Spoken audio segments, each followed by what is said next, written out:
Little girl refuses to take off her hoodie. Teacher smells something strange and calls 911 in panic. Before we dive into the story, drop a comment below and tell us where you're watching from. Enjoy the story. In a picture-perfect neighborhood lined with maple trees and manicured lawns stood the A. Collins family home. From the outside, it was everything a dream home should be. Gleaming windows, a beautiful garden, and a sleek modern design that made neighbors slow down just to admire it. This was where 6-year-old Harper Collins lived, though if you walked through those spotless rooms, you might not immediately notice her. Harper was a small, thin child, with large brown eyes that seemed to take in everything around her. Those eyes carried a quiet sadness that children her age rarely possess, a weariness that belonged on much older faces. But what everyone noticed first about Harper wasn't her eyes, but the oversized purple hoodie she wore every single day, regardless of the weather. "Harper, stand over there by the window. The light's better," instructed Vanessa Collins, Harper's mother, as she adjusted her phone camera. "And remember to smile. No, bigger than that. Like we practiced." Harper obediently moved to the spot marked by invisible boundaries she'd learned to recognize. When her mother raised her voice slightly to correct her posture, Harper flinched instinctively, glancing around before repositioning herself.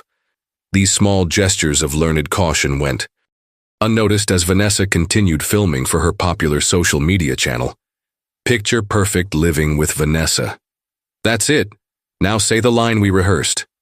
"I love helping Mommy bake healthy treats," Harper recited in a small voice, though the kitchen counter was spotless, and no actual baking had occurred.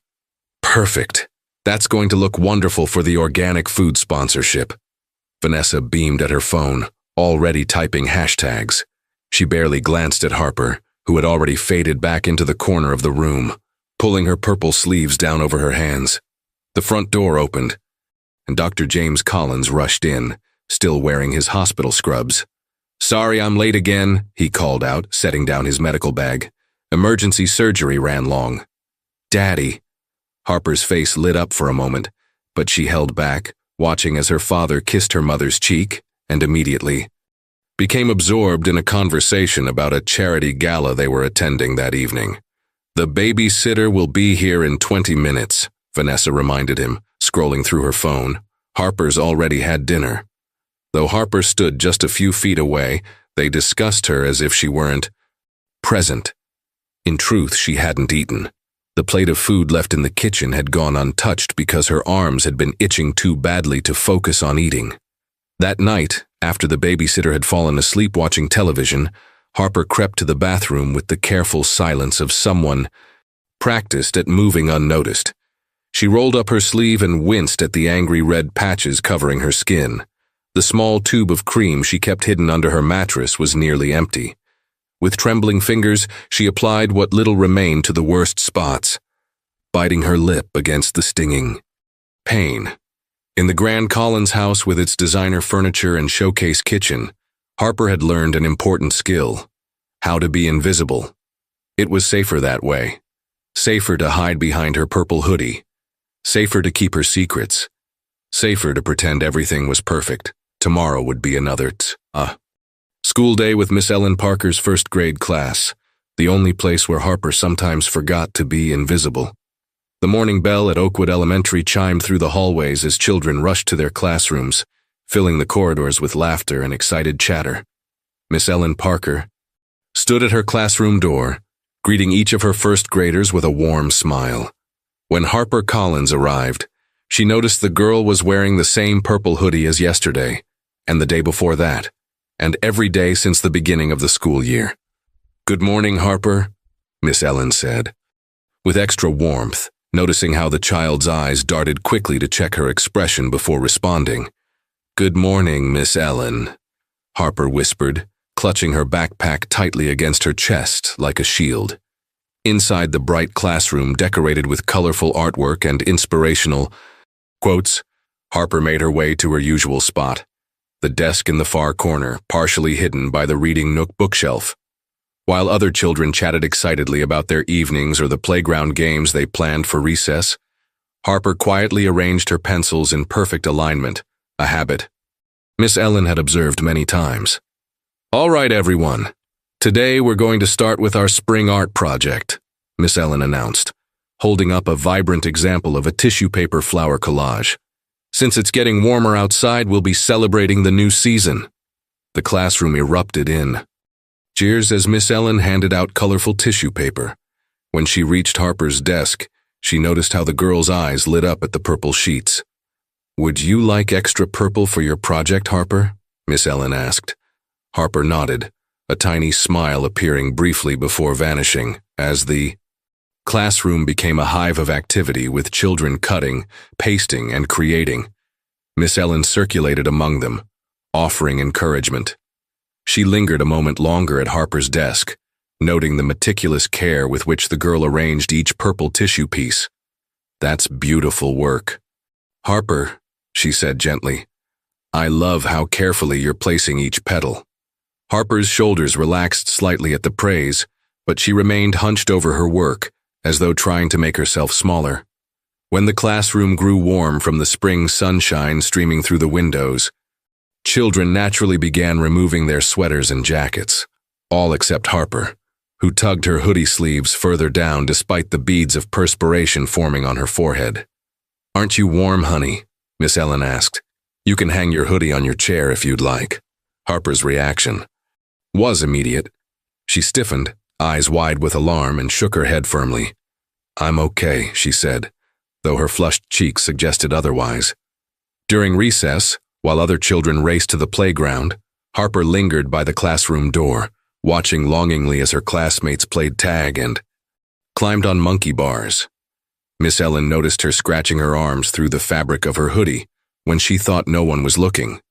Later, during reading circle time, Miss Ellen selected The Invisible String, a story about the invisible connections between people who care about each other. As she read, she noticed Harper listening with unusual intensity, her eyes never leaving the book's illustrations. "Even when we can't see someone, we're still connected to them," Miss Ellen explained to the class. "The love between people is like an invisible string that can stretch across any distance." Harper's eyes glistened with unexpected tears that she quickly blinked away. When it came time for students to share their thoughts on the story, Harper remained silent, but Miss Ellen noticed her clasping her small hands together tightly, as if testing whether an invisible string might really exist.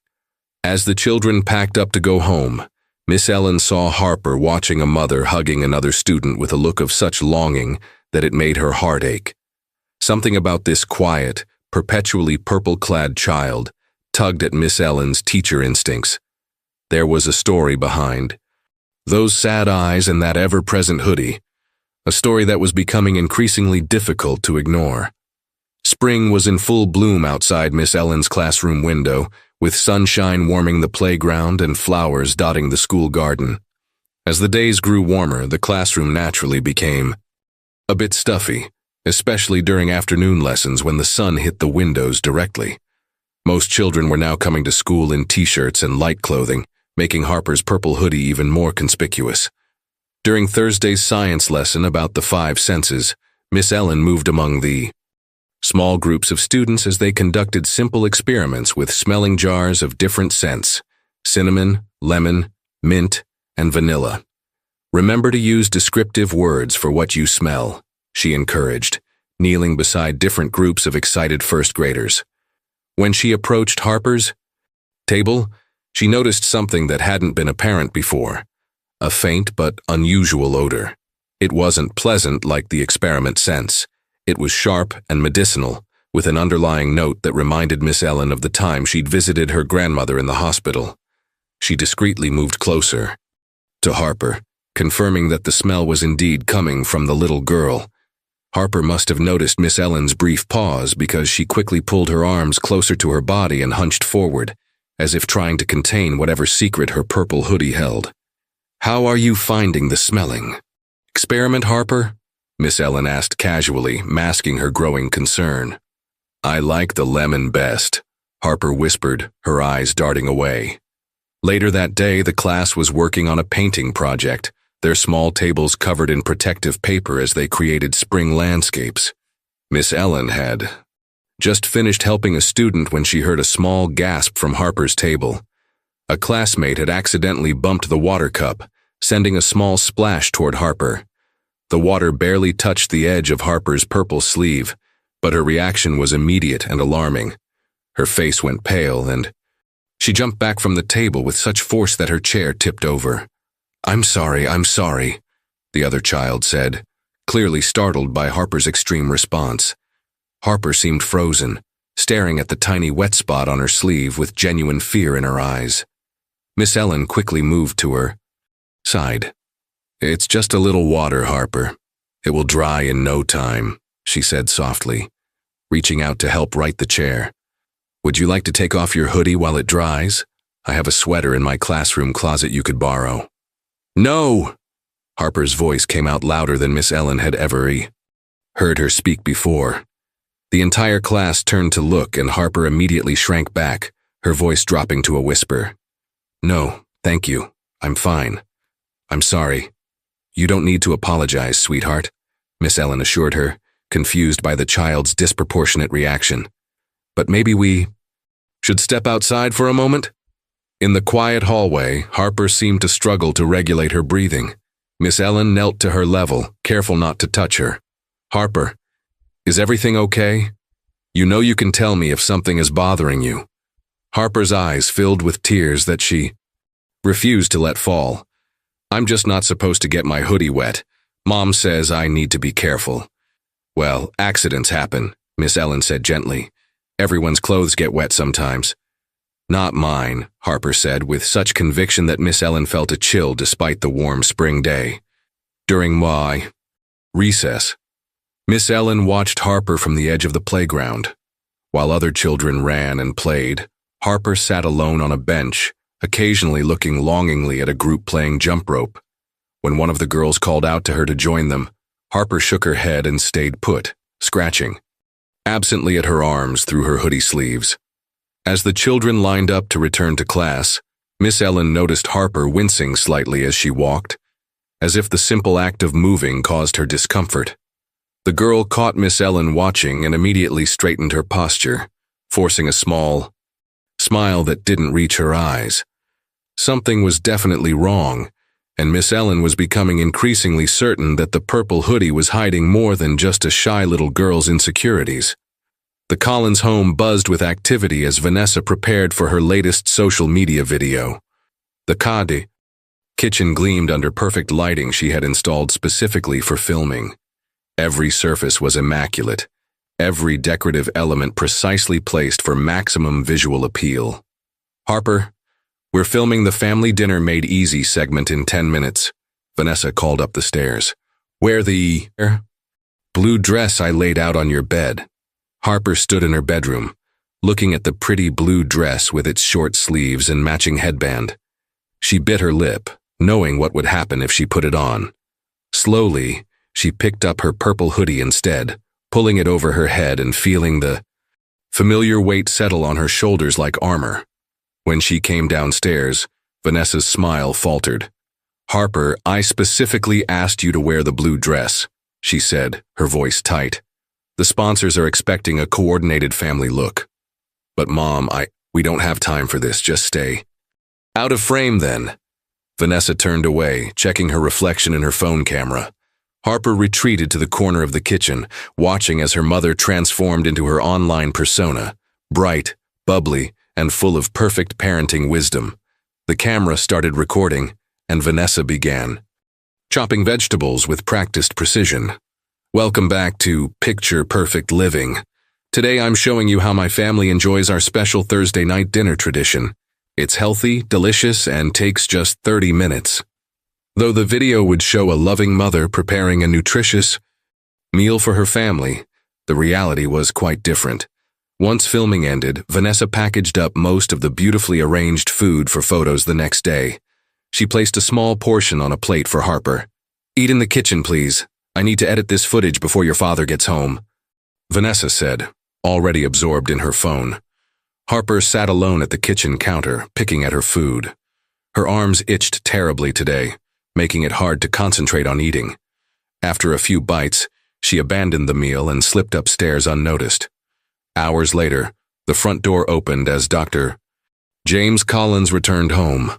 Harper, who had been reading quietly in her room, heard his voice and crept to the top of the stairs. "Sorry I'm late again," her father was saying. "We had an emergency case, a young boy with a complex fracture." "You're always late these days, James," Vanessa replied. "The charity gala is tomorrow night, and we still haven't coordinated our outfits. The Hendersons will be there, and they're key donors to the hospital board." Harper watched her parents from between the stair railings, hoping her father might look up and see her. But his attention remained fixed on Vanessa and their conversation about people Harper didn't know. "Is Harper already in bed?" he asked eventually, glancing at his watch. "I assume so. She barely touched her dinner again," Vanessa said with a sigh. "I'm starting to think she's being picky just to be difficult." Harper retreated silently to her room before her father could look up. She had learned the art of moving without making a sound, of existing without disturbing the carefully curated world her parents had built. Later that night, when the house was quiet and dark, Harper slipped into the bathroom with practiced eye. Stealth. She turned on the water to mask any sounds and slowly rolled up her sleeves. Her arms were covered in angry red patches that itched relentlessly. Some areas looked worse than yesterday, with small cracks appearing in her skin that stung when she moved. The small tube of medicine she kept hidden was completely empty now, no matter how hard she squeezed it. Harper bit her lip to keep from crying as she ran cool water over her irritated skin, providing momentary relief. A sudden knock at the door made her jump. "Harper?" It was her mother's voice. "What are you doing up so late?" Harper quickly pulled down her sleeves and turned off the water. "Just getting a drink," she called back, her heart racing. The door opened, and Vanessa looked in with suspicious eyes. She noticed the empty medicine tube on the counter before Harper could hide it. "Where did you get that?" she asked, sharply. "It was from before," Harper whispered. Vanessa picked up the tube, her expression darkening. "Harper, we've talked about this. If anyone sees your arms like that, they'll take you away from me. Is that what you want?" Harper's eyes filled with tears as she shook her head. "No, Mommy." "Good girl," Vanessa said, softening slightly. She threw the empty tube in the trash. "Now go to bed and remember, this stays private just between us." As Harper climbed back into bed, she pulled her sleeves down over her hands and curled into a tight ball beneath her blankets. Tomorrow was Friday, one more day of school before the weekend. One more day with Miss Ellen, who sometimes looked at Harper as if she could see right through her purple hoodie, right through to all the secrets hidden underneath. Friday morning brought with it a gentle spring rain that pattered against the classroom windows. Miss Ellen arrived early to prepare a special activity. She had noticed several of her students, particularly Harper, rarely finished their packed lunches. Today, she'd brought ingredients for a simple cooking lesson, making fruit and yogurt parfaits together. As the children hung up their rain jackets in the cubbies, Miss Ellen noticed Harper arrive looking more tired than usual. The dark circles under her eyes stood out against her pale skin, and she seemed to be moving with extra care, as if each step required deliberate effort. "Good morning, Harper," Miss Ellen greeted her warmly. "I like your purple hoodie. Is it the same one as yesterday, or do you have several in the same color?" Harper looked momentarily surprised at the question. "Just this one," she said softly. "Mom says I shouldn't need more than one." During morning circle time, Miss Ellen announced the special cooking activity planned for lunch, and the class erupted in excited chatter. Harper remained quiet, but Miss Ellen caught the flicker of interest in her eyes. "We'll be making our own parfaits with yogurt, fruit, and granola," she explained. "Everyone will get to create their own special treat." When lunchtime arrived, Miss Ellen set up stations around the classroom with different ingredients. The children moved from table to table, selecting berries, banana slices, and granola toppings. Harper hung back, watching others until Miss Ellen gently guided her to the first station. "Would you like to start with strawberries or blueberries?" she asked. Harper carefully selected a few blueberries, placing them precisely in her cup. As she moved through the stations, Miss Ellen noticed how the girl's shoulders gradually relaxed, and a small smile appeared as she arranged her parfait with artistic precision. "This looks delicious, Harper," Miss Ellen said, sitting beside her as the children began to eat. "You have a good eye for design." Harper's smile grew a little wider. "I like making things pretty," she said, taking a small spoonful of her creation. "You know, Miss," Ellen said casually, "I've noticed you don't always eat your packed lunch. Is there a reason for that?" Harper's spoon paused halfway to her mouth. She glanced around to make sure no one was listening before whispering, "Sometimes my arms hurt too much to be hungry." The honest admission, spoken so matter-of-factly, sent a chill through Miss Ellen. Before she could ask a follow-up question, Harper continued eating as if nothing unusual had been said. After lunch, while the children worked on their writing journals, Miss Ellen's phone buzzed with an email notification. It was from Vanessa Collins, a mass email sent to parents, teachers, and apparently her entire contact list. "Exciting news. We've been selected as the face of Gleaming Home's new spring campaign. Professional photographers will be at our house this weekend for a major photo shoot featuring our picture-perfect family. I've so blessed and grateful for this amazing opportunity. Blessed, Saiju, picture-perfect living." Miss Ellen frowned at the attached photo of the Collins family, Vanessa smiling broadly, Dr. James looking polished but distant, and Harper standing stiffly between them in her purple hoodie, her smile naughty, reaching her eyes. Later that afternoon, Miss Ellen asked Harper to stay behind for a moment as the other children prepared for dismissal. "Harper, I made extra parfaits. Would you like to take one home for later?" she asked, holding out a sealed container. Harper's eyes widened. "Yes, please," she whispered. Then, glancing toward the door, she added, "But can I eat it now instead? We have the big photo shoot tomorrow, and Mom says I need to smile without showing my teeth and keep my arms covered to look my best." The statement, delivered in the same tone one might use to recite a math fact, made Miss Ellen's heart sink. She handed Harper the parfait and watched as the girl quickly ate it, clearly hungry despite the lunch they'd shared earlier. As parents arrived for pickup, Miss Ellen caught sight of Vanessa Collins talking animatedly on her phone outside. She made a split-second decision. "Harper, would you like me to walk you out to your mom today?" she asked. Harper nodded, seemingly relieved not to walk alone. As they approached Vanessa, Miss Ellen overheard her conversation. "Absolutely critical that everything looks perfect tomorrow. The sponsorship is worth 6 figures." When Vanessa spotted them, she quickly ended her call. "Harper, hurry up, we need to get your outfit ready for tomorrow." "Mrs. Collins," Miss Ellen said with a professional smile, "I just wanted to let you know what a creative student Harper is. She made a beautiful parfait in our cooking activity today."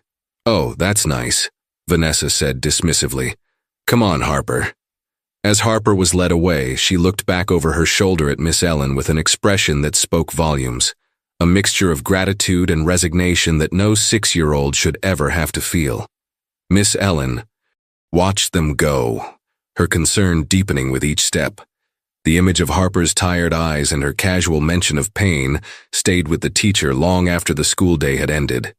Monday morning arrived with unexpected heat, a sudden warm spell that had children shedding jackets and teachers opening classroom windows. Miss Ellen greeted her students at the door, noting with concern that Harper was absent. 15 minutes into the morning routine, just as Miss Ellen was about to mark her absent, Harper slipped into the classroom, her face flushed with exertion. "I'm sorry I'm late," she whispered, clutching a note in her small hand. Miss Ellen took the note, which briefly explained that Harper had a doctor's appointment that morning. But what caught the teacher's attention wasn't the note. It was Harper's appearance. The girl looked exhausted with dark circles under her eyes, and she was still wearing her purple hoodie despite the unusual heat.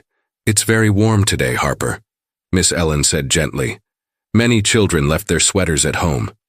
Harper shook her head firmly. "I need to keep it on." Throughout the morning lessons, Miss Ellen noticed Harper was more withdrawn. than usual. During their math activity, when children were working in pairs, Harper's partner complained that she wasn't participating. "Harper keeps scratching her arms instead of counting," the little boy reported with the frank honesty of a 6-year-old. When the lunch bell rang, Miss Ellen asked Harper to stay behind for a moment.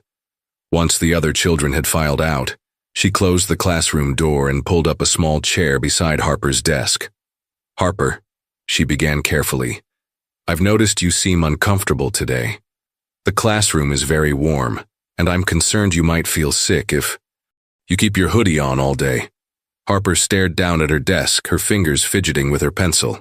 "You know," Miss Ellen continued, opening her desk drawer and removing an old photo album, "when I was about your age, I had something I tried to hide too." Harper looked up, curiosity momentarily overcoming her caution. Miss Ellen opened the album to a specific page and pointed to a photo of a young girl at the beach, wearing a sundress with thick socks pulled up to her knees despite the obvious summer heat. "That's me," she explained. "I had eczema on my feet and ankles when I was little. My skin would get red, itchy patches that sometimes cracked and hurt. I was so embarrassed that I wore thick socks to the beach every summer. I thought no one should see my feet because they looked different." Harper's eyes widened with recognition. "I nearly passed out from heat stroke. One day," Miss Ellen continued, "all because I was trying to hide something that wasn't my fault. My parents didn't really understand how uncomfortable I was. They thought I was being difficult." "What happened?" Harper whispered, truly engaged for the first time that day. "My grandmother noticed I was suffering. She had the same condition when she was young, and she taught me that there was nothing to be ashamed of. She helped me find the right medicine and showed me how to take care of my skin." Miss Ellen closed the album and looked directly at Harper. "I understand about your hoodie. Harper, sometimes we hide things because we're afraid of what others might think, or because someone told us we should be embarrassed. But hiding can sometimes make things worse." A heavy silence filled the classroom. Harper's eyes glistened with unshed tears as she stared at Miss Ellen's photo. "Does it still hurt?" Harper finally asked in a whisper so faint Miss Ellen almost missed it. "My eczema? No, not anymore. I learned how to manage it properly, and no one ever made fun of me like I feared they would." Harper seemed to be having an internal struggle, her small hands clenching and unclenching in her lap. Then, with a quick glance at the closed door, she slowly began to roll up one sleeve of her purple hoodie, just a few inches. "Mine hurts all the time now," she confessed, revealing a small patch of angry red skin with tiny bumps and dry, flaky areas. "Mom says the medicine is too expensive, but I think she just doesn't want people to know." Miss Ellen had to control her expression carefully to hide her shock at both the condition of Harper's skin and the casual revelation about her mother's neglect. "Harper," she said gently, "this looks painful. Have you seen a doctor about it?" Harper quickly rolled her sleeve back down. "We went to one before. He gave me cream that helped, but Mom said it made me look sickly in photos." She looked up with worried eyes. "Please don't tell her I showed you. She says if people see, they'll take me away." The lunch bell rang, signaling the end of the break. Harper jumped at the sound, the moment of openness evaporating instantly. "I won't say anything right now," Miss Ellen promised, making a split-second decision. "But Harper, what you're going through isn't something you should have to handle alone." As the other children filed back into the classroom, Harper remained in her seat, looking both relieved and terrified at having shared her secret. Miss Ellen watched her throughout the afternoon, noticing how the girl kept tugging at her sleeves and shifting uncomfortably in the heat. When the final bell rang, Harper lingered after the other children had left, hovering near Miss Ellen's desk as if wanting to say something more. But when her mother's car horn honked outside, she simply whispered "thank you" before hurrying away, leaving Miss Ellen with a heart full of concern and a difficult decision to make. The heat wave continued into Tuesday, bringing with it record temperatures that had the school administration sending home notices about proper hydration and sun protection. Miss Ellen arrived early to set up fans around her classroom, hoping to create a more comfortable environment for her students, especially Harper. When the children filed in that morning, Miss Ellen immediately noticed Harper's flushed face. The purple hoodie hung on her small frame as always, but today her movements were slower, her eyes slightly unfocused. During morning attendance, Harper didn't respond until Miss Ellen called her name twice. "Are you feeling all right today, Harper?" Miss Ellen asked quietly as the other children began their morning worksheet. "I'm fine," Harper whispered, though the sheen of perspiration on her forehead suggested otherwise. By mid-morning, the temperature in the classroom had risen despite the fans' best efforts. During their science lesson about plant life cycles, Miss Ellen noticed Harper's head nodding forward as if she was struggling to stay awake. When the girl raised her hand to answer a question, her sleeve slipped back slightly, revealing skin that looked worse than what Harper had shown the day before, redder with areas that seemed to be weeping slightly.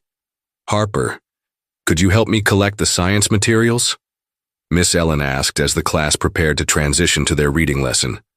As Harper stood, she swayed slightly, catching herself on the edge of her desk. Miss Ellen was by her side in an instant. "I think we should take a little break," she said, her voice calm despite her growing alarm. "Let's visit the nurse's office where it's cooler." "I don't need the nurse," Harper protested weakly, but her face had grown alarmingly pale beneath the flush of heat. "Just for a few minutes," Miss Ellen insisted gently, asking another teacher to watch her class. She guided Harper into the hallway, noticing how the girl's steps were unsteady. In the relative privacy of the corridor, Miss Ellen knelt to Harper's level. "Harper, I'm very concerned about you. You don't look well at all, and this heat isn't helping. Would you please let me help you?" Harper's eyes filled with tears. "Mom will be so mad," she whispered. "Right now, I'm more concerned about you than about your mom being upset," Miss Ellen said firmly. "Sometimes adults need to make difficult decisions to keep children safe." Something in her tone must have reached through Harper's fear. The little girl looked up at Miss Ellen, really looked at her, as if searching for something in her teacher's expression. Whatever she saw there seemed to give her courage. "It hurts more today," Harper admitted, "and I feel dizzy." "May I see?" Miss Ellen asked gently. After a moment's hesitation, Harper gave a tiny nod. With trembling hands, she slowly pushed up the sleeve of her purple hoodie, revealing what Miss Ellen had feared. Her arm was covered in angry red patches, some now clearly infected with small areas of yellowish crust and swelling. Miss Ellen kept her expression calm with tremendous effort. "Your other arm too?" Harper nodded miserably. "And other places?" Another nod. "Harper, this needs medical attention right away." Miss Ellen said, her voice gentle but firm. "This type of skin condition can make you very sick if it's not treated properly." "But Mom says—" "I know what your mom says," Miss Ellen interrupted softly.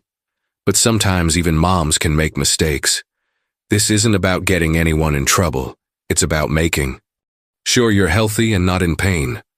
Harper's resistance crumbled suddenly, like a dam breaking. "It hurts so much," she whispered, a tear sliding down her cheek. "And I'm so hot all the time."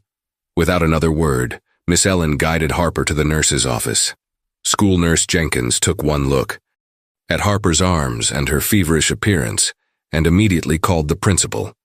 "This child needs emergency medical attention," she said quietly to Miss Ellen, while the principal contacted emergency services. "This is a severe infection developing from what looks like an untreated autoimmune skin condition." As they waited for the ambulance, Harper sat on the edge of the nurse's cot, looking small and frightened. Miss Ellen sat beside her, offering silent support. "Will you come with me?" Harper asked in a whisper, clutching Miss Ellen's hand. "Of course I will," Miss Ellen promised. "You won't be alone." When the paramedics arrived, they spoke gently to Harper as they checked her vital signs and carefully helped her onto a stretcher. As they prepared to leave, Harper suddenly looked panicked. "Please don't tell my mom I showed you," she pleaded with Miss Ellen. "She'll be so angry." Miss Ellen held Harper's small hand as they walked toward the ambulance. "Let me worry about that," she said reassuringly. "The most important thing right now is getting you feeling better." As the ambulance doors closed, Miss Ellen caught a final glimpse of Harper's frightened but trusting eyes. Eyes that were finally asking for the help she had needed for so long. The pediatric wing of Oakwood Memorial Hospital was a stark contrast to the school environment. Bright overhead lights, the steady beep of monitors, and the hushed voices of medical staff created an atmosphere that made Miss Ellen's heart beat faster with worry. She sat in a chair beside Harper's hospital bed, having kept her promise to stay with the child while the hospital contacted her parents. Harper looked impossibly small in the large hospital bed, her purple hoodie finally replaced with a soft hospital gown, patterned with cartoon animals. A nurse had gently cleaned her arms and applied medicated ointment, covering the worst areas with light bandages. An IV line delivered fluids and medicine to treat her fever and the infection that had developed in her skin. "Is this where my dad works?" Harper asked, her voice thin but clearer than it had been at school. "I believe so," Miss Ellen said. "He's a doctor here, right?" Harper nodded. "He fixes people's bones, but he's always in a different part of the hospital." She looked around the room with curiosity rather than fear now that the initial, frightening moments had passed. "The doctors here are nice. They didn't get mad when they saw my arms." "Of course they didn't," Miss Ellen assured her. "No one should ever make you feel bad about something that isn't your fault." A pediatric dermatologist, Dr. Rivera, had already examined Harper thoroughly and spoken quietly with Miss Ellen outside the room. "She has a fairly severe case of atopic dermatitis, an autoimmune skin condition that requires consistent treatment. It appears she was prescribed appropriate medication at some point, but the treatment was interrupted. The resulting inflammation became infected, which explains her fever. With proper care, she should recover well, but we're concerned about why the treatment stopped." Now, as they waited for Harper's parents to arrive, a social worker named Ms. Winters sat in a chair on the other side of the room, occasionally making notes on her tablet. Her presence was required whenever a child was brought to the hospital, under circumstances that suggested possible neglect. Harper seemed oblivious to the implications, relieved simply to be in a cool room without her heavy hoodie. The medication was already easing her discomfort, and for the first time in weeks she wasn't constantly scratching. "Miss Ellen?" Harper's voice was drowsy from the antihistamine she'd been given. "Will you read me a story?" Miss Ellen picked up a picture book from a stack provided by the hospital's child life specialist. She had just begun reading when hurried footsteps approached the room. Dr. James Collins burst through the door, still wearing surgical scrubs, his face a mask of confusion and alarm. "Harper, what happened? They paged me in the middle of surgery saying my daughter was admitted." His eyes widened as he took in the scene. Harper in a hospital bed, her bandaged arms visible, a social worker in the corner and his daughter's teacher by the bedside instead of his wife. "Daddy!" Harper's face lit up at the sight of her father, but there was also a flicker of fear in her eyes. Dr. Collins approached the bed, slowly, his doctor's gaze automatically assessing the bandages, the IV, the monitors. What happened to your arms?" he asked, genuine shock in his voice as he gently lifted her hand to examine the treatment that had been applied. Before Harper could answer, Vanessa Collins appeared in the doorway, breathless and wide-eyed. "What is going on here?" she demanded, looking from Harper to Miss Ellen with accusation in her eyes. "I got a call that Harper was taken to the hospital in an ambulance. Why wasn't I consulted before such a drastic measure was taken?" Mrs. Collins, the social worker, spoke up, rising from her chair. "I'm Gloria Winters from Child Protective Services. Your daughter was brought here because she had a high fever and a severe skin infection requiring immediate medical attention." "This is ridiculous," Vanessa snapped, though Miss Ellen noticed her eyes, darting nervously to the bandages on Harper's arms. "Harper has sensitive skin. We've been treating it at home." Dr. Collins turned to his wife with a bewildered expression. "Treating what at home? This is the first I'm seeing of anything this serious." He looked back at Harper's arms, his medical training clearly helping him recognize the severity. "This is an advanced case of Atopic dermatitis, Dr. Rivera said, entering the room with a tablet displaying Harper's medical charts. Mr. and Mrs. Collins, I'm Dr. Rivera, pediatric dermatology. Your daughter has a serious autoimmune skin condition that has developed a secondary infection. Our records show she was diagnosed 4 months ago by Dr. Patel and prescribed a treatment regimen, but the prescriptions haven't been refilled since the initial visit. Dr. Collins's face drained of color. 4 months ago? I was never informed of any diagnosis. All eyes turned to Vanessa, whose composure was visibly cracking. It wasn't serious, she insisted. The medication made her skin look awful in photos, all red and flaky. And the appointments were interfering with our schedule.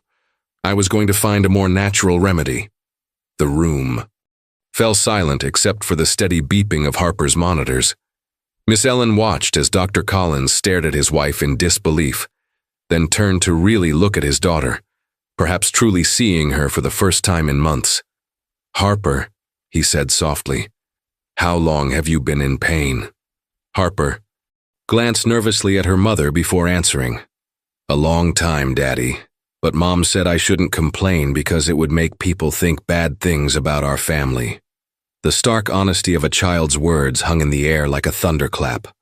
Dr. Collins sank into a chair, his professional demeanor crumbling as the full reality of his daughter's suffering and his own absence hit him.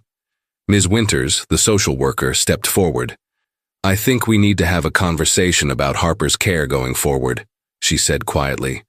"For now, she'll need to remain in the hospital until her infection is under control." As the adults prepared to step outside to discuss the situation, Harper reached for Miss Ellen's hand. "You won't leave me, will you?" she whispered. "I'll be right outside the door," Miss Ellen promised, "and I'll come back as soon as I can." The look of relief on Harper's face was both heartwarming and heartbreaking. A child who had learned to expect so little comfort that the simple promise of return was enough to bring peace to her eyes. The conversation in the hospital corridor was tense, voices kept deliberately low but edged with emotion. Miss Ellen stood slightly apart. From the group, aware that her role was becoming complicated, she was neither family nor medical staff, yet Harper's trust in her created a responsibility she couldn't ignore. "I still don't understand how this happened," Dr. James Collins said, running a hand through his hair in distress. "I'm a doctor in this very hospital. How did I not notice my own daughter was suffering?" "You're rarely home, James," Vanessa replied defensively. "You're always working or at some hospital function. When would you have noticed?" "That's not an excuse, and you know it," he responded, his voice rising, slightly before he controlled it. "You were aware of her diagnosis. You made the decision to stop her treatment without consulting me or her doctor." Dr. Rivera intervened with professional calm. "Regardless of how we got here, Harper needs consistent medical care moving forward. Her condition is manageable with proper treatment, but it requires diligence. The infection is responding to antibiotics, but we'll need to establish a long-term care plan." Ms. Winters, the social worker, nodded. "That's my primary concern as well. Harper's physical well-being has been compromised, and we need to ensure this doesn't happen again." She turned to Vanessa. "Mrs. Collins, can you help me understand why you discontinued Harper's medication?" Vanessa's composed facade was crumbling by the minute. "You don't understand the pressure," she said, her voice brittle. "My entire career is built on presenting a perfect family image. The sponsors, the followers, they expect perfection. The medication made her skin look worse before it got better. People were starting to comment on my posts, asking what was wrong with her." Miss Ellen couldn't remain silent any longer.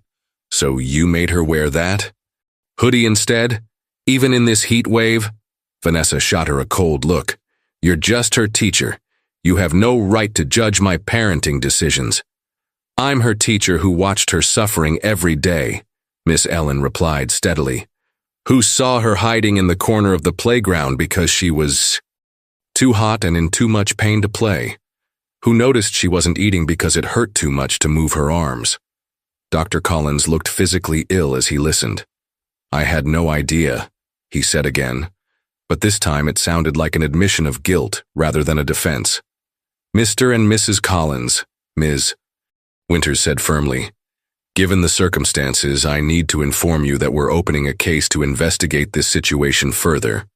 For now, Harper will remain in the hospital until her medical team clears her for release. And then what? Dr. Collins asked, his medical training helping him understand the implications. That depends on our findings, Ms. Winters explained. We'll need to evaluate your home situation and determine the most appropriate environment for Harper's recovery. You can't take our daughter, Vanessa said, panic rising in her voice. No one is making that determination yet, Ms. Winters assured her. But I do need to be clear, Harper's health has to be the priority moving forward. As the difficult conversation continued, a nurse emerged from Harper's room. Excuse me, but Harper is asking for Miss Ellen, she said. Inside the room, Harper was sitting, up in bed looking less feverish but anxious. Her eyes brightened when she saw Miss Ellen. They were talking so long, Harper said. Is everyone mad? Miss Ellen sat beside the bed. They're concerned about you, Harper. Everyone wants to make sure you get better. Even Mom?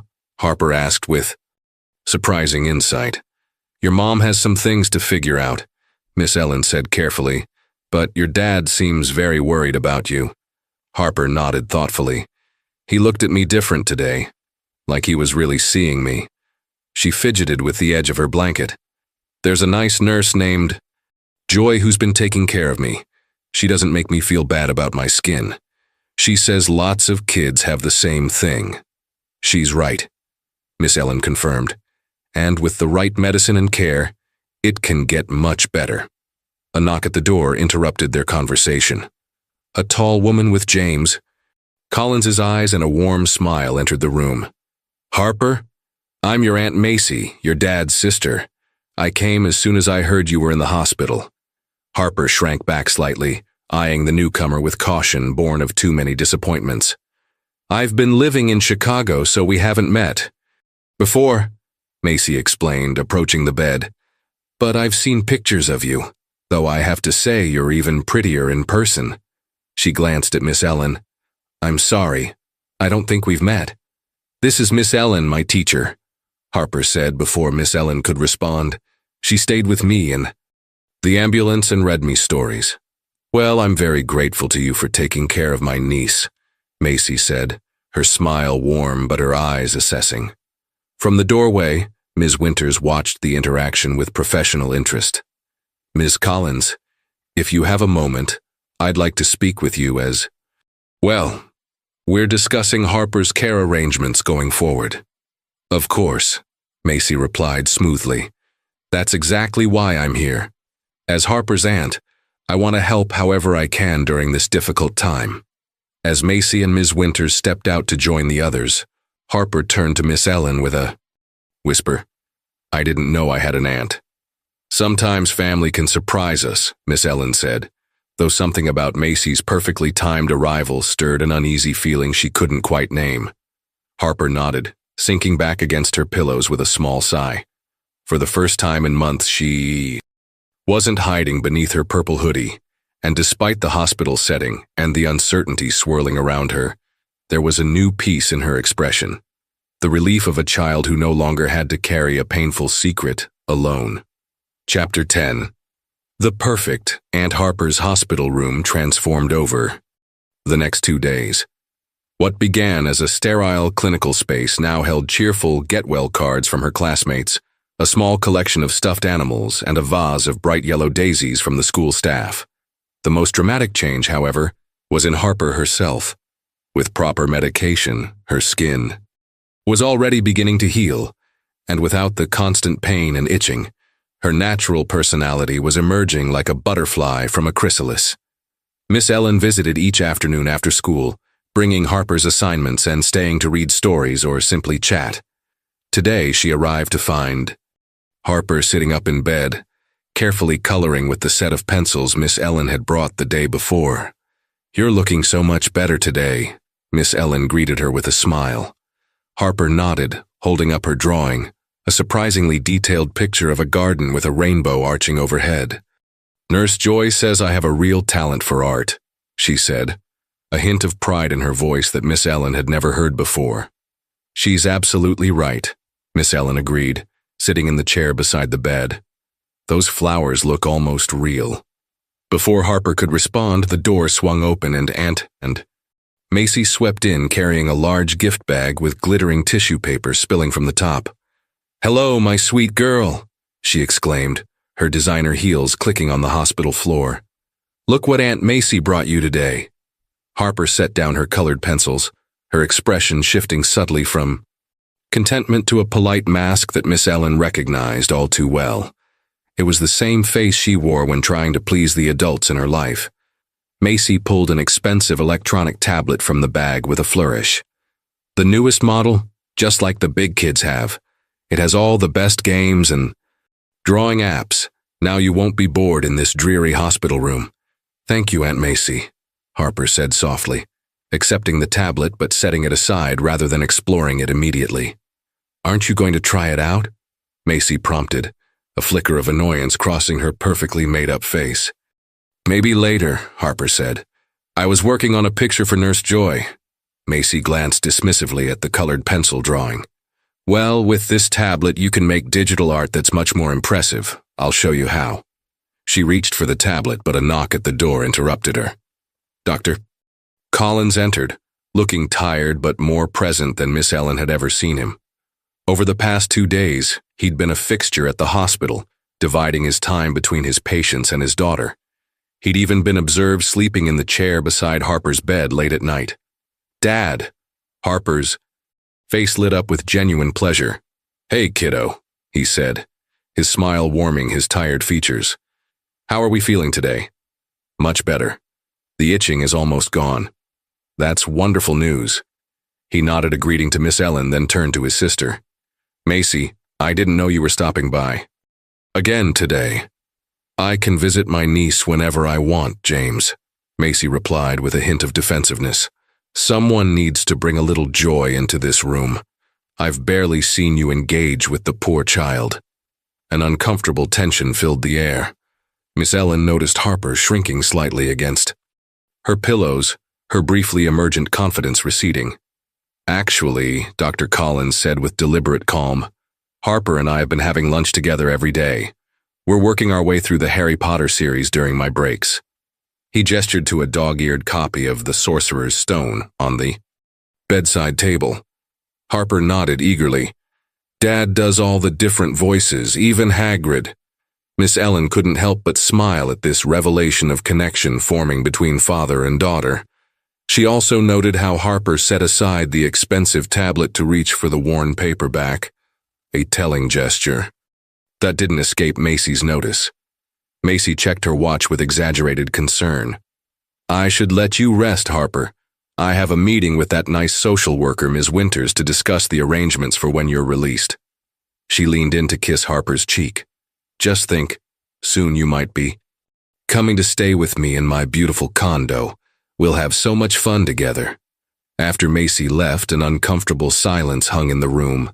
Dr. Collins ran a hand through his hair, a gesture Harper unconsciously mimicked, making Miss Ellen realize how similar they were in mannerisms despite their emotional distance. "Harper," Dr. Collins said carefully, "how would you feel about staying with Aunt Macy if that becomes necessary?" Harper traced her finger along the pattern on her blanket. "I don't really know her," she said finally. "She brings nice presents, but what, sweetheart?" Her father prompted gently.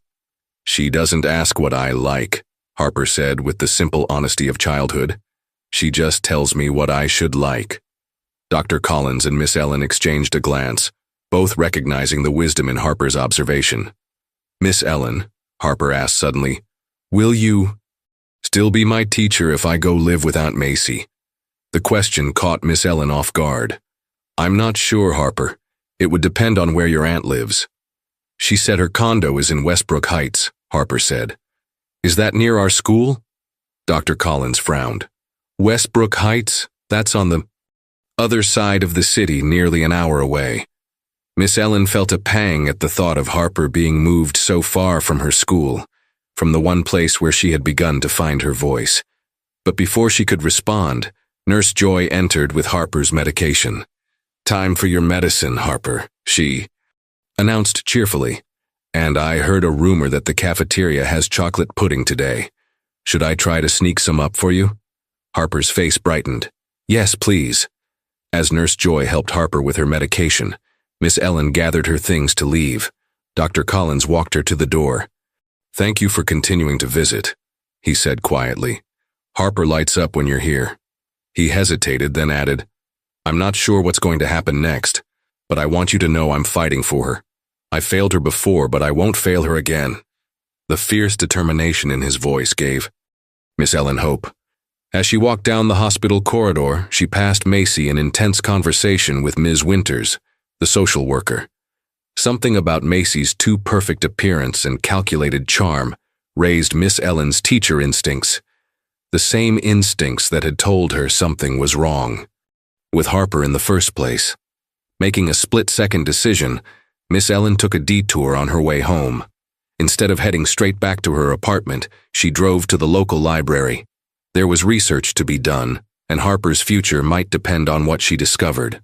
The public library's computer section was quiet on Wednesday afternoon, as Miss Ellen settled into a corner workstation. She had come directly from visiting Harper, her mind filled with questions about Aunt Macy, whose sudden appearance and intense interest in taking custody of Harper felt oddly calculated. Sometimes, you can learn a lot about people with just a little research, her father, a retired detective, had always told her. Those words guided her now as she began typing Macy Collins' name into various search engines. The first results showed a polished LinkedIn profile. Macy Collins, financial consultant, currently working for a prestigious firm in Chicago. Further searching revealed social media accounts showcasing a glamorous lifestyle, designer clothes, exclusive restaurants, luxury vacations. Nothing unusual until Miss Ellen refined her search. Macy Collins' Chicago custody case, she typed, following a hunch. The third result made her breath catch. A small legal notice from 3 years ago mentioned a Macy Collins involved in a custody dispute over her nephew in Chicago. Miss Ellen clicked further, finding court records that were public but not easily accessible. What emerged was a troubling pattern. This wasn't Macy's first attempt to gain custody of a family member's child. 3 separate cases in 3 different states, Miss Ellen whispered to herself, scribbling notes. In each instance, Macy had positioned herself as the responsible alternative to parents she claimed were unfit. More disturbing was what connected all 3 children. Each was the beneficiary of substantial trust funds or insurance policies.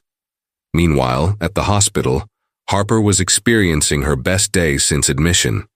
Her skin was responding well to treatment, and for the first time she felt well, enough to walk around the pediatric ward with Nurse Joy. "Look at you go," Nurse Joy encouraged as Harper made a slow lap around the nurse's station. "Your color is so much better today." Harper smiled, her steps growing more confident. "I don't feel itchy anymore, just a little tired." As they rounded the corner, they encountered Dr. Collins deep in conversation with Dr. Rivera, the dermatologist. Both doctors smiled at Harper, her father giving her a thumbs up that made her stand a little taller. "We were just discussing your progress," Dr. Rivera said warmly. "You're healing beautifully, Harper." "When can I go home?" Harper asked, then immediately bit her lip, uncertain whether home was still an option. Her father knelt to her level. "We're working on that, sweetie. The most important thing is making sure you'll be somewhere that takes good care of your health." Harper nodded solemnly. "Will Mom be there too?" A shadow crossed Dr. Collins's face. "Your mom is thinking about some things right now. She's talking to someone who's helping her understand why taking care of your health is so important." What he didn't share was that Vanessa had begun reluctant. Therapy sessions at the hospital's recommendation, forced to confront how her obsession with maintaining a perfect image had harmed her daughter. Later that afternoon, as Harper was drawing in her room, she heard raised voices in the hallway. Curious, she carefully slid out of bed and moved to the door, which was slightly ajar. "I've already filed the paperwork," came Aunt Macy's voice, sharp with determination. "James, be reasonable. You're a busy surgeon, and Vanessa clearly can't be trusted with Harper's care. I'm the logical solution. I don't understand why you're pushing this so hard," her father responded. "You've never shown interest in Harper before. She's my niece, of course I care about her welfare." Harper frowned, sensing something insincere in her aunt's voice that even at 6 years old she could recognize. It reminded her of how her mother sounded when filming content. That wasn't real. As she listened, clutching her drawing of a purple flower beginning to bloom, Harper felt a strange new emotion rising within her. Not fear or sadness, but a quiet determination. For the first time, she realized that what happened next might depend not just on the adults around her, but on her own voice as well. The hospital room had become Harper's world for nearly a week now, a world far more comfortable than she had expected, without the constant pain and itching, without the need to hide beneath her purple hoodie. She discovered small joys, the way sunlight created patterns. On her wall in the afternoon, the kind smiles of the hospital staff, and most surprisingly, her father's daily visits that had become the highlight of her days. Today, though, a nervous energy filled the air. A family court hearing had been scheduled for the following day to determine Harper's temporary placement while the investigation continued. Everyone seemed on edge, speaking in hushed tones outside her door. Harper was coloring quietly when she heard a notification sound from the tablet Aunt Macy had given her. Though she preferred her colored pencils, she occasionally used the device to play simple games.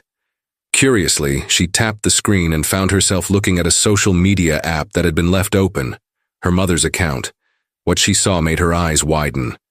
Her mother had posted a long message with a photo of Harper's empty bedroom.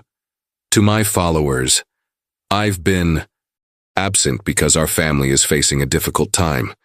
My beautiful daughter Harper has been in the hospital, and I've been unfairly portrayed as a mother who doesn't care. Nothing could be further from the truth. I only wanted what was best for her. I'm heartbroken and asking for your support during this challenging period. Pray for Harper. Misunderstood mother." Harper scrolled down, seeing hundreds of comments. Many were supportive, but others were harsh. "You only care about yourself and your perfect image. What kind of mother puts appearances above her child's health? As a mother of a child with the same condition, I'm disgusted. Treatment isn't optional." Harper quickly turned off the tablet, her heart beating fast. She had never seen people talk to her mother that way. In her world, Vanessa Collins was always admired, always in control. A soft knock interrupted her thoughts. Miss Ellen entered, carrying a small potted plant with tiny buds about to bloom. "Hi, Harper. I brought you something that needs care and sunshine, just like you do." She placed the pot on the windowsill. "They're violets. They'll bloom purple, but unlike your hoodie, these are meant to be seen." Harper smiled at the thoughtful gift. "Thank you. Can I tell you something, Miss Ellen?" "Of course, anything. I saw Mom's post online. People are being mean to her." Despite everything, Harper felt a complicated mix of emotions about her mother's public humiliation. Miss Ellen sat on the edge of the bed. Sometimes when adults make mistakes that hurt children, other adults get very upset. But that doesn't mean your mom can't learn and change. Harper nodded slowly. "She's not all bad, you know. Sometimes she's really nice, like when she's not filming or taking pictures." "I believe you," Miss Ellen said gently. "People are complicated, Harper. We can love someone and still recognize when they've done something wrong." Their conversation was interrupted by Ms. Winters, the social worker, who poked her head in. "Harper, do you feel up to a little practice session? Tomorrow at the EU hearing, the judge might ask you some questions and I want to make sure you're comfortable." Harper looked at Miss Ellen, who gave her an encouraging nod. "Okay," Harper agreed, sitting up straighter. Ms. Winters pulled up a chair and explained in simple terms what would happen at the hearing. "The most important thing is to just tell the truth about how you feel. There are no wrong answers. "What if I don't know what to say?" Harper asked, anxiety creeping into her voice. "Just speak from your heart," Miss Ellen suggested. "Like when you tell me about your drawings." They practiced with some simple questions. When Ms. Winters asked, "Who do you feel safest with?" Harper thought carefully before answering. "I feel safe with Dad now that he really sees me. And with Miss Ellen because she noticed when I was hurting. And with Nurse Joy because she treats my skin like it's normal, not something to hide." Miss Ellen felt a surge of emotion at being included in Harper's list. As the practice session concluded, Harper suddenly spoke with unexpected clarity. "I just wanted someone to see me," she said. "Not a perfect version for photos, just me." The simple truth of her statement hung in the air, powerful in its innocence, heartbreaking in its necessity. Miss Ellen and Ms. Winters exchanged glances, both recognizing that Harper was finding her voice just when she needed it most. Outside in the corridor, unbeknownst to them, Aunt Macy was intensifying her campaign, speaking confidently to hospital administrators about her plans for Harper's care. Meanwhile, Vanessa sat alone in a therapist's office, finally confronting the driving forces behind her obsession with perfection. And Dr. Collins was meeting with his lawyer, determined to fight for his daughter in a way he had never fought before. The stage was set for tomorrow's hearing, a hearing where Harper's newly discovered voice might prove to be the most powerful one of all. The morning before the hearing dawned with a gentle rain that tapped against Harper's hospital window like nature's own lullaby. She woke early, watching raindrops race down the glass, each one taking a different path, yet all ending up in the same place. It reminded her of the people in her life now, all moving in different directions but somehow converging around her. Nurse Joy entered with Harper's morning medication and a cheerful smile. "Big day tomorrow, I hear. How are you feeling about it?"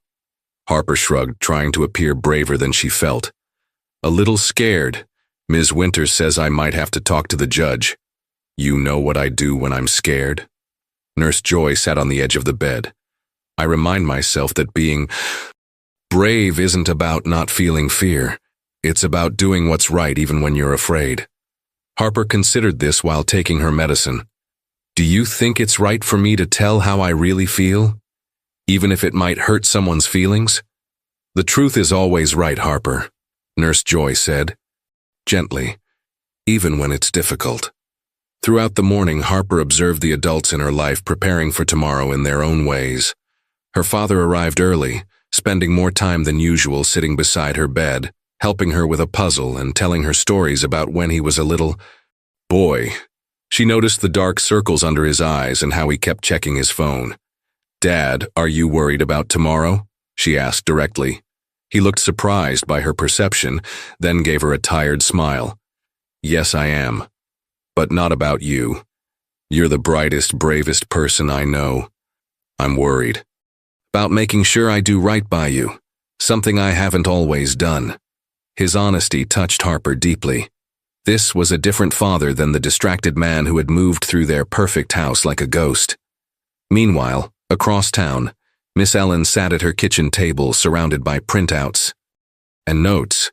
She had discovered concerning information about Macy Collins, a pattern of inserting herself into family crises where children with financial assets were involved. The connections weren't immediately obvious unless you looked across multiple states and court systems, which explained why no one had noticed before. Her research had revealed that 2 years ago, Macy had briefly gained temporary custody of another niece in Florida after that child's parents went through a bitter divorce. 6 months later, she had attempted the same with a cousin's son in Arizona, whose parents had faced financial difficulties. In both cases, the children had substantial trust funds, and in both cases, Macy had ultimately lost custody when her financial motives became apparent. Miss Ellen carefully organized her findings to share with Ms. Winters and Harper's father. This wasn't just about being a concerned teacher anymore. This was about protecting a child who had finally begun to heal. In her therapist's office, Vanessa Collins stared at her reflection in a small mirror the therapist had handed her. "Tell me what you see," the therapist prompted. "I see Vanessa hesitated, accustomed to describing only perfection. I see someone who's afraid, who's always been afraid of not being enough. And how did that fear affect Harper? Vanessa's eyes filled with tears as reality finally penetrated the carefully constructed facade she'd maintained for years.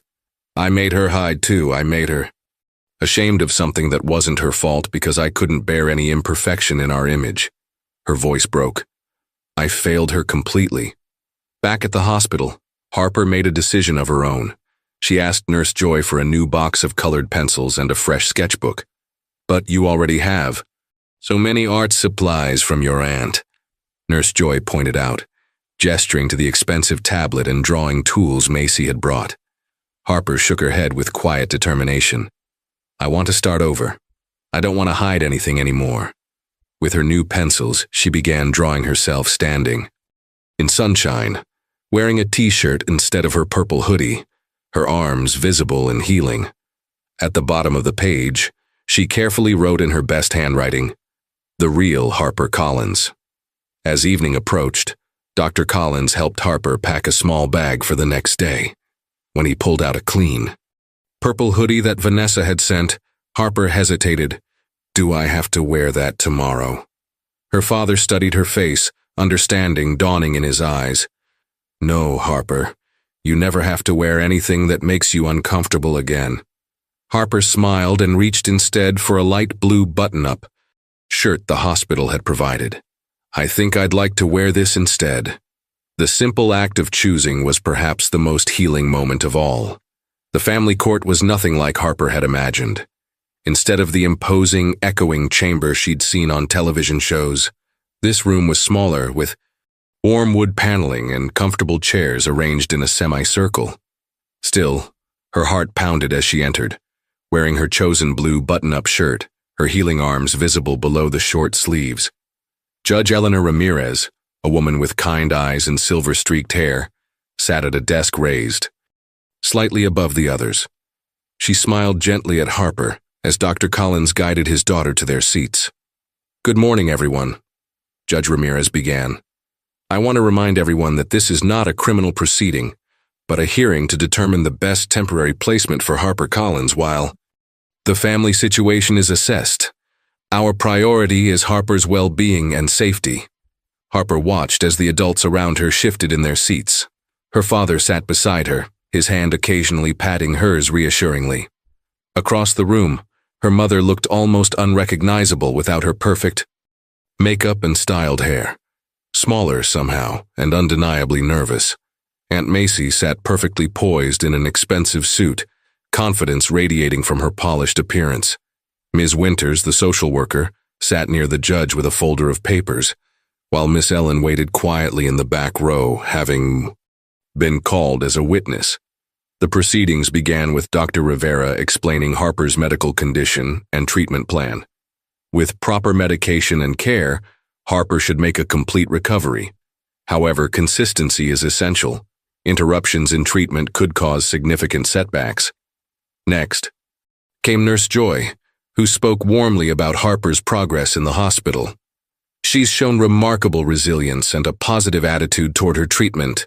She's a delightful child who deserves an environment where her health is prioritized. Ms. Winters presented her assessment of the family situation, outlining concerns about Vanessa's past decisions regarding Harper's medical care and Dr. Collins's previous lack of involvement in day-to-day parenting.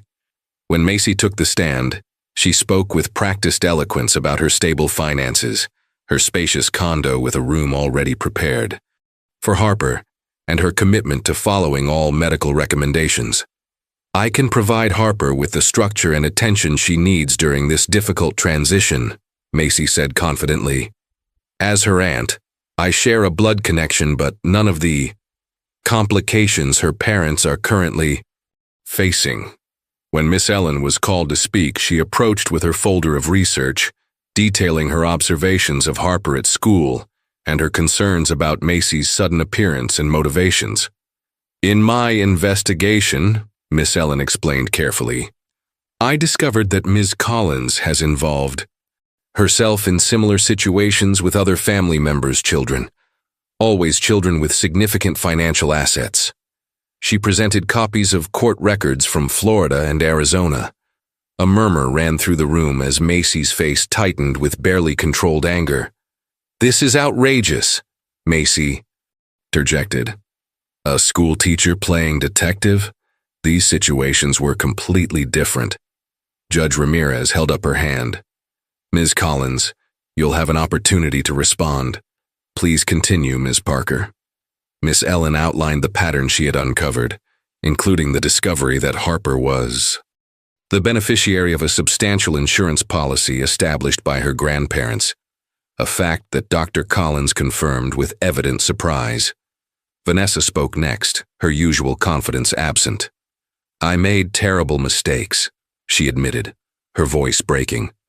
"I was so focused on maintaining an image of perfection that I lost sight of what actually matters. I'm working with a therapist now to understand why I put appearances above my daughter's health." She looked directly at Harper for the first time. "I'm so sorry, Harper. You deserved better." The sincerity in her mother's voice made Harper blink back unexpected tears. Finally, Dr. Collins spoke about his awakening to his daughter's situation. "I failed Harper by being an absent father. I was physically present in our home but emotionally absent. That changes now. I've arranged a modified work schedule and have already been implementing the medical care plan with Harper's doctors." As the testimonies concluded, Judge Ramirez looked thoughtfully at Harper, who had been listening attentively to every word. "Harper," the judge said gently, "would you like to say anything? You don't have to, but if there's something you want to tell me, I'd like to hear it." The room fell silent. Harper looked around at all the adults whose lives had become intertwined with hers, her parents, her aunt, her teacher, the medical staff, and the social workers. They were all waiting, all watching. Slowly, she stood, her small hands steady despite her nervousness. The judge smiled encouragingly. "Is there something you'd like to say, young lady?" Harper took a deep breath and spoke with unexpected clarity. "No, I just want to be heard." The simple statement, delivered with such conviction from a child who had been silenced for so long, seemed to fill the entire courtroom. Judge Ramirez nodded respectfully. "Then we are all listening, Harper. Please tell us what you want us to hear." In the quiet courtroom, Harper stood tall despite her small stature. For a moment, she seemed to gather her thoughts, looking at each of the adults who had shaped her young life. "I used to think being invisible was safer," she began, her voice gaining strength with each word. "I thought if I stayed quiet and hid inside my purple hoodie, nobody would be upset with me. Mom wanted me to look perfect in pictures and Dad was always too busy to notice me anyway." She turned to look at her parents, her eyes clear and direct. "But being invisible made me sick. Not just my skin, inside too, where no one could see." Harper touched her healing arms gently. "Miss Ellen saw me when no one else did. She didn't care if I looked perfect, she just cared if I was hurting." She glanced at Aunt Macy with surprising insight. "I don't want to live with someone who only sees what I'm worth, not who I am." Looking back at the judge, Harper finished with simple, profound truth. "I need people who see the real me and still love me. I need to be somewhere I don't have to hide anymore." The courtroom remained silent as Judge Ramirez thanked Harper for her bravery. After a brief recess, the judge delivered her decision. Harper would be placed in a specialized medical foster home temporarily, while her parents completed court-mandated therapy and parenting classes. Dr. Collins would have regular visitation rights, with a path to regaining custody if he continued his progress. Vanessa's visitation would be supervised initially. As for Aunt Macy, her petition was denied based on the concerning pattern in her past and clear financial motivations. 3 months later, on a perfect autumn day, Harper stood in the school garden beside Miss Ellen, both holding gardening trowels. Harper wore a bright yellow t-shirt, her arms now healed with only faint marks that would fade with time. "Ready to plant it?" Miss Ellen asked, gesturing to the small purple-violet plant they had nurtured together. Harper nodded, carefully digging a hole in the rich soil. "It's going to grow so much better here in the sunshine," she said, gently placing the violet in its new home. As they patted soil around the plant, Harper looked up at Miss Ellen. "Dad says I might be able to come home soon. He's different now. He listens and sees me. Mom's different too. She doesn't take so many pictures anymore." Miss Ellen smiled. "I'm so proud of you, Harper. Do you know that? For getting better? For being brave enough to be yourself. That's the hardest thing anyone can do." Harper glanced at the purple flower, now planted where everyone could see its beauty. "I don't need my old hoodie anymore," she said thoughtfully, "but I still like purple, just not for hiding." As they walked back to the classroom, Harper took Miss Ellen's hand. Around them, other children played and laughed in the schoolyard. A world Harper was finally part of, no longer watching from the sidelines, no longer invisible.